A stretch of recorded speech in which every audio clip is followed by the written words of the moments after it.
Queen Suralith of the Thessaran Empire had ruled for 23 years, navigated countless political complications, managed diplomatic crises between species, and raised her daughter Princess Kelsinthia to understand the weight of royal responsibility. But she'd never encountered a situation quite like this one. Her daughter could not stop watching the human cultural liaison assigned to their court. Dr. James Torres had been at the palace for 3 months, serving as translator and cultural advisor for Human Thessaran Alliance matters. He was quiet, competent, professional, exactly what a cultural liaison should be. He translated diplomatic communications accurately, provided context when cultural differences created confusion, and maintained appropriate distance from court politics. Nothing about his behavior raised any concerns. He was almost aggressively unremarkable in his professional conduct. But Princess Kelsinthia, 16 in Thessaran years, roughly equivalent to human 23, watched him constantly. During court sessions, when James translated diplomatic exchanges, Kelsynthia's attention was on him rather than on the actual proceedings. At formal receptions, her gaze followed him as he moved through crowds providing cultural clarification to various nobles. During the brief moments when he was visible in public palace spaces, she found excuses to be nearby. It wasn't subtle. The entire court had noticed. Suralith's advisors were deeply concerned. Was the human manipulating the princess somehow? Was this a security risk requiring intervention? Should they reassign James to different duties away from regular court contact? But Suralith noticed something her advisors were missing in their concern. Kelsinthia didn't look at James with the calculating interest that indicated political maneuvering or the dreamy infatuation of inappropriate romantic attention. She watched him with the same intense, focused expression she had when something fascinated her intellectually. The way she studied her philosophy tutors during particularly complex lectures, or how she observed master artists working on commissions, or the expression she wore when reading books that genuinely engaged her mind. Suralith decided she needed to understand what her daughter was actually seeing before making any decisions about the situation. Suralith approached James directly during one of his scheduled cultural briefing sessions, asking her staff to give them privacy. "Dr. Torres, I have an unusual question that may make you uncomfortable, but I require your honest assessment of the situation. My daughter appears to be observing you constantly. My advisors are concerned about potential security implications. I am primarily curious about the cause. Have you noticed this attention? Have you encouraged it in any way, even inadvertently?" James looked genuinely surprised and immediately concerned. "Your Majesty, I have noticed Princess Kelsynthia's presence more frequently in spaces where I'm working, yes, but I assumed it was coincidental or that I was misreading normal proximity in palace environments. I have absolutely not encouraged any inappropriate attention. I've maintained strict professional distance and actively avoided any interaction that could possibly be misinterpreted." His alarm seemed completely authentic. "If my presence is causing problems for the princess or creating complications for you, I can request immediate reassignment. I don't want to create any diplomatic difficulties or put the princess in an uncomfortable position." "I'm not asking you to leave," Suralith clarified. "I'm asking if you have any understanding of why she might be observing you so intently.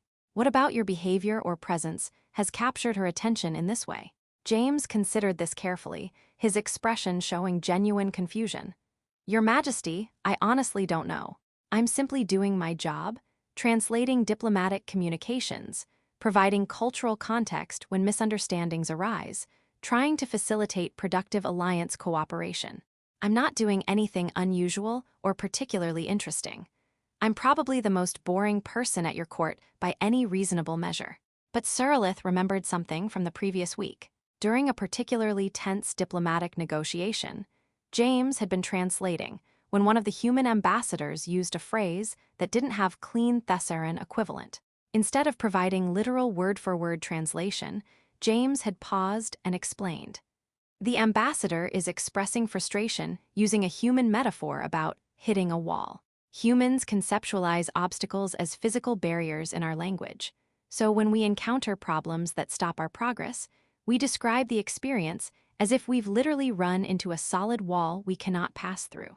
The emotional content here is frustration combined with determination to find an alternative path forward, not actual anger or acceptance of defeat.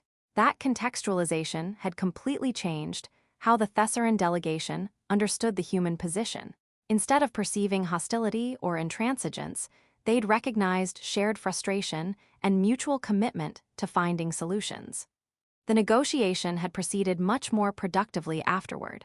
At the time, Suralith had noted it as example of excellent translation work. Now she wondered if that kind of thing was what her daughter found so fascinating. Suralith decided to observe her daughter observing James, trying to understand what Kelcynthia found so compelling. During the next court session, she positioned herself where she could watch both of them.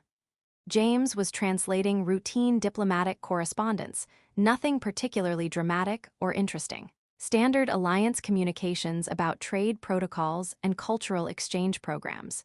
But Kelcynthia was completely focused on him, and as Suralith watched her daughter watch James, she began to understand. James wasn't mechanically converting words from one language to another. Every translation involved visible thought process. He would pause briefly, consider the original phrasing, then choose thesaurine words and grammatical structures that conveyed not just semantic content, but underlying cultural assumptions. When a human message referenced something that wouldn't make immediate sense to thesaurine recipients, he added brief explanatory context without being asked. When thesaurine responses contained cultural assumptions that might confuse human readers, he adjusted phrasing to make those assumptions explicit rather than leaving them implicit. He wasn't just translating language. He was translating entire frameworks of understanding in real time, making hundreds of tiny decisions about how to bridge fundamentally different ways of conceptualizing reality. And Kelcynthia, who had always been fascinated by cognition and how different minds processed information, was watching a master craftsman at work doing something incredibly complex while making it appear effortless. After the session concluded, Suralith asked her daughter to join her in private chambers. Kelcynthia, you watch Dr. Torres constantly. The entire court has noticed. Some advisors are concerned about security implications. Before I make any decisions about the situation, I need to understand.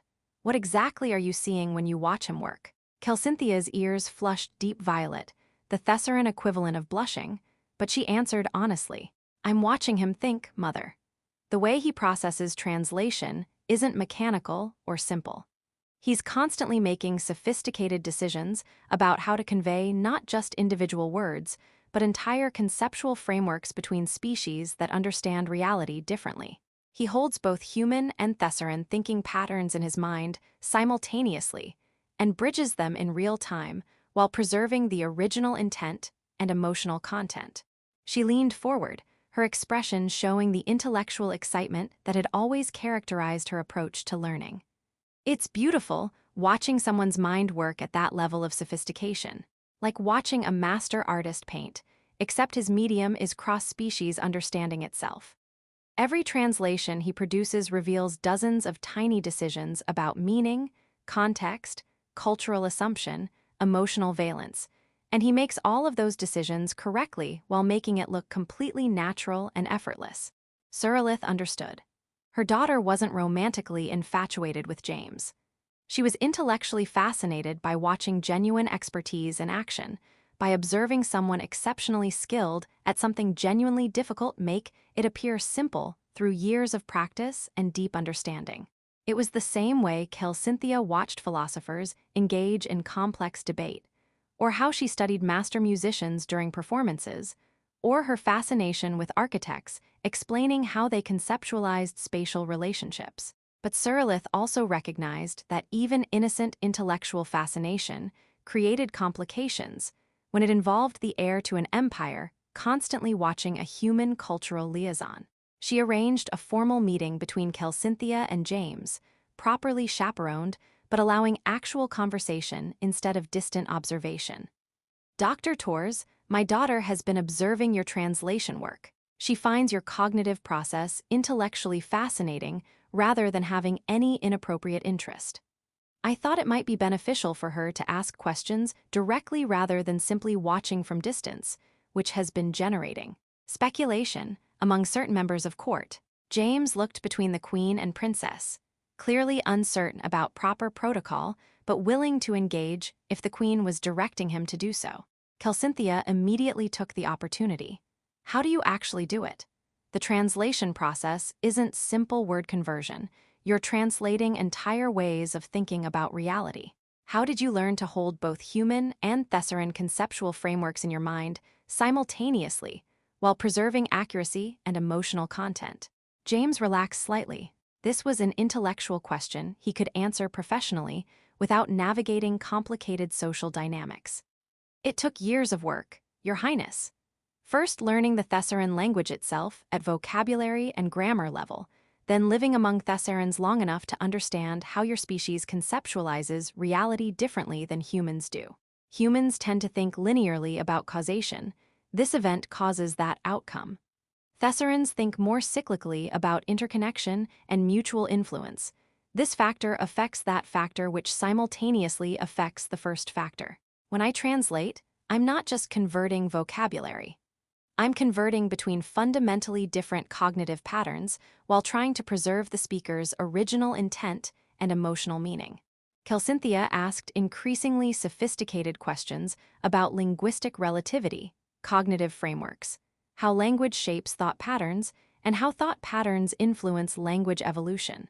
James responded with genuine respect for her intelligence, treating her questions seriously rather than patronizing her as a young royal being politely curious. Suralith watched her daughter engage intellectually rather than just observe passively, and saw James respond as serious scholar discussing his field with someone capable of understanding the complexity involved.